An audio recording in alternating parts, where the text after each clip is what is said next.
G'day guys and welcome back, and we're up to question 5 when it comes to buying a business. Hopefully you've watched some of the other videos beforehand and are starting to get an idea now of how important it is to do your due diligence before you jump in. Now today's question is a real doozy, because if you don't get it right on this one, it can cause you a lot of pain.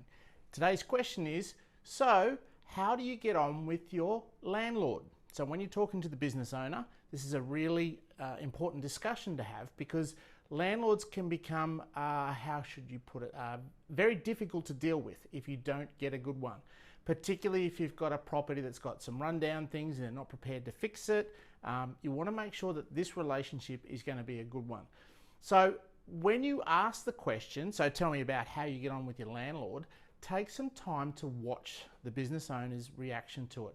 You know, do they scringe? Do they sort of squirm around in their seat and are feeling generally uncomfortable? Or are they quite confident in the way that they're responding?